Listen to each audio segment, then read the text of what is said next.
Probably because of that whole thing where people were accusing people who play Dungeons and Dragons of worshipping Satan and, you know, all that bizarre stuff from the 1970s. And just after that, people began to just perceive it as a really dorky thing. It's kind of the flagship stereotypical dork hobby, and 99% of these people who perceive it negatively have never actually seen how it works or what it's like, and they just make these assumptions for no real reason. But, like I said, it doesn't really bother me. Well, I have introduced people to the game myself, but it's obviously very popular. Wizards of the Coast is a large company. They're making money, they're coming out with new products, and these products all seem to be fairly high budget. There's an online gaming community too, I mean tied to Dungeons and Dragons specifically. The official Wizards of the Coast forums have several thousand members, many of whom post in the Dungeons and Dragons subforum.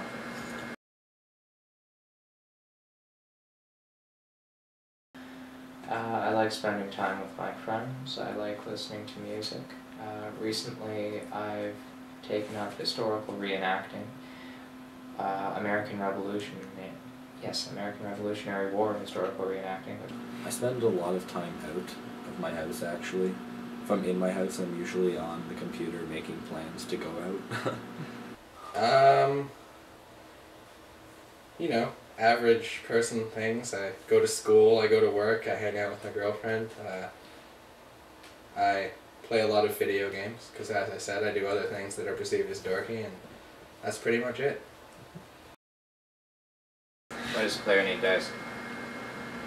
Well, in Dungeons and Dragons, when you perform most actions, there's a slight chance of failure. This adds maybe not an element of realism to the game, but an element of risk. It makes the game more enjoyable. I think the game would be much less enjoyable if you could do anything you wanted with no chance of failure. But whenever you perform an action in Dungeons and Dragons, it's a gambit. Different characters have different skills represented by static numbers, and whenever you roll a dice, usually a 20-sided die, the outcome of that roll, plus the modifier representing your skill, affects the total outcome of the action. Oh, all mine thrusted. Right. Roll a grapple check. Hey, I'm good at that. So what, plus 14 or what? Mm.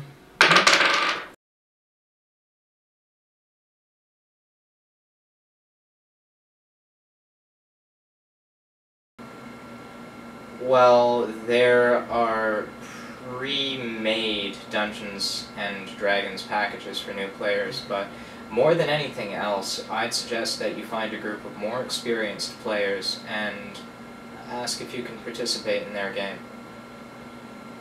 And what if I didn't have any friends or know anybody who was like that?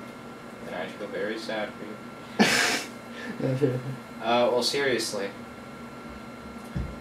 I'd recommend that you read the core rulebooks, probably the Player's Handbook, and the Dungeon Master's Guide too, if you wanted to run a game.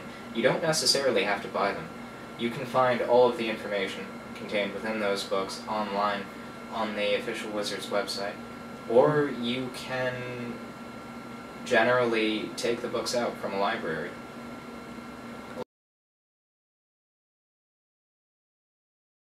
If people play like Diablo 2 or World of Warcraft or stuff like that, what would you say to them? I'd say that Dungeons and Dragons is a very similar game, and that they'd probably enjoy it. Okay, so any final words to say to anyone who's listening? Oh, yeah. I don't know. Play D&D if you're interested. It's a great game. You meet a lot of new people. You have a lot of fun with your friends, and it's free, so I don't see why not. All I want to say about Dungeons and Dragons is if you ever get invited to play it, I strongly suggest you try it out, regardless of you know, how dorky you've heard it is or other people might think it is. It's a lot of fun.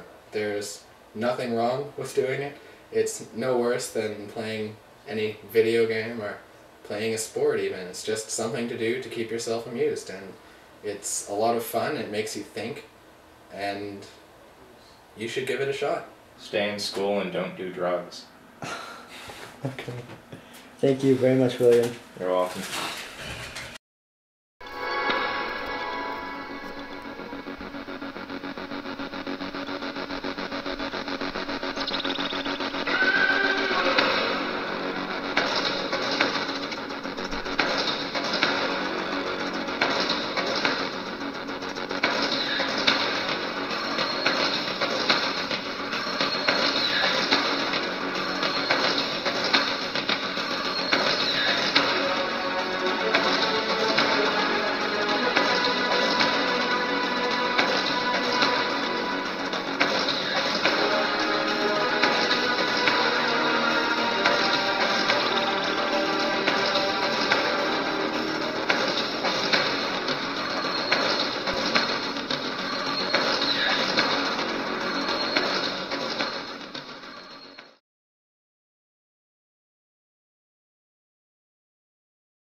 Okay.